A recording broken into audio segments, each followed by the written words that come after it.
In 1965, into his company, Berkshire Hathaway, you would have $1 million today. Warren was a chapter in my 1972 book, Super Money, so I've known him a long time. He learned his trade with Ben Graham, the original dean of security analysis at Columbia University. I don't think Warren has ever been on television until this interview, and he has certainly never courted publicity, but recently he got a lot of it when he emerged as the key figure in the takeover of ABC by Capital Cities. Warren will be the largest shareholder of the new company, and his own net worth is now far in excess of $500 million. But when I spoke with him last fall in his office in Omaha, he very characteristically made his investment style seem so perfectly simple. The first rule in investment is don't lose. And the second rule in investment is don't forget the first rule, and that's all the rules there are. I mean, if you buy things for far below what they're worth, and you buy a group of them, you basically don't lose money. Warren, what do you consider the most important quality for an investment manager?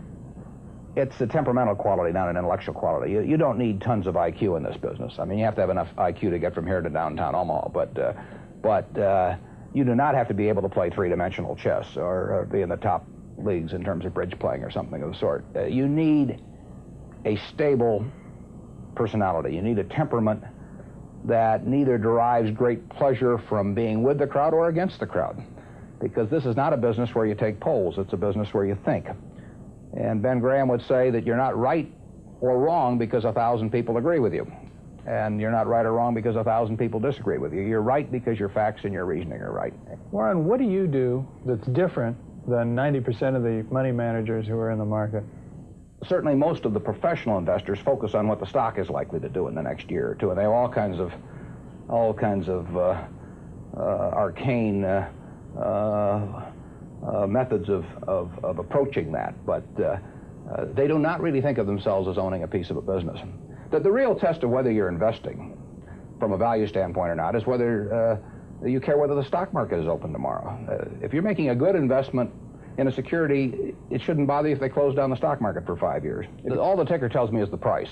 Yeah. And I can look at the price occasionally to see whether the price is outlandishly cheap or outlandishly high. But prices don't tell me anything about a business. Business figures themselves tell me something about a business, but the price of a stock doesn't tell me anything about a business. I would rather value a stock or a business first and not even know the price, so that I'm not influenced by the price in establishing my valuation, and then look at the price later to see whether it's way out of line with what my value is. So Buffett chose to stay in this world, Omaha, Nebraska, where corn grows just minutes from downtown.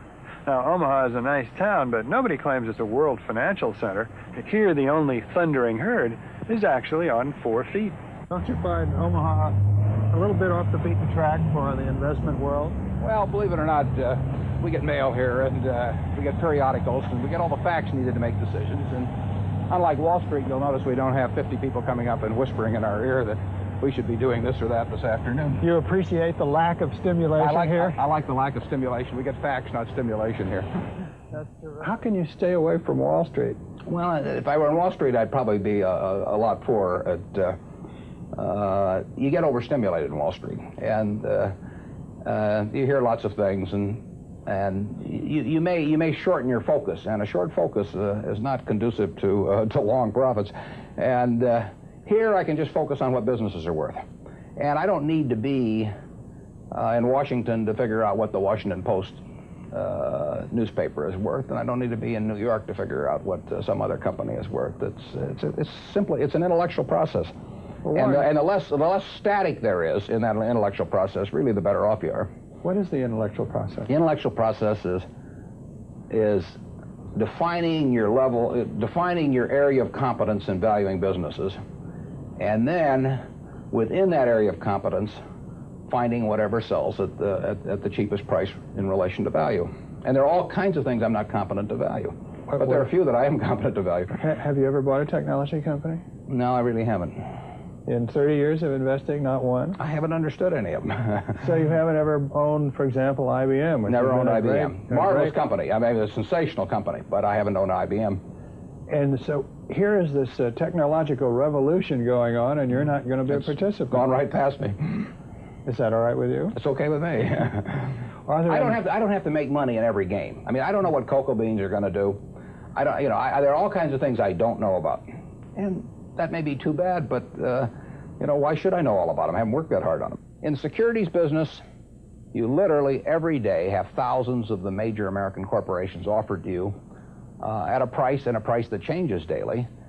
And you don't have to make any decisions. You have to make, nothing is forced upon you. So there are no called strikes in the business. The pitcher just stands there and throws balls at you.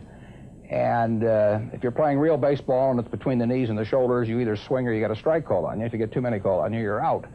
In the securities business, you sit there and they throw U.S. Steel at 25 and they throw General Motors at 68, and you don't have to swing at any of them.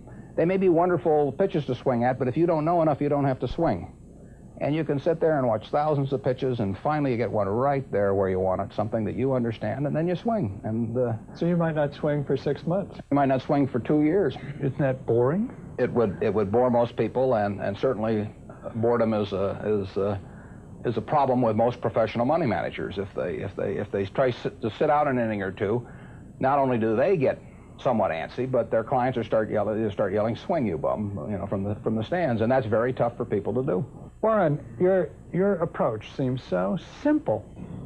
Why doesn't everybody do it? Well, I think partly because it is so simple. That the academics, for example, focus on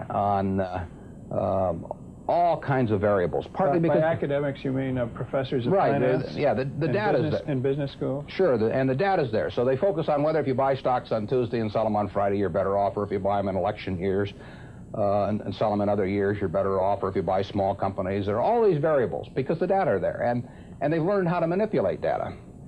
And as a friend of mine says, to a man with a hammer, everything looks like a nail. And once you have these skills, you just are dying to utilize them in some way, but they aren't important. If I were being asked to participate in a business opportunity, would it make any difference to me whether I bought it on a Tuesday or a Saturday or an election year or something? It's not what a businessman thinks about in buying businesses. So why think about it when buying stocks? Because stocks are just pieces of businesses.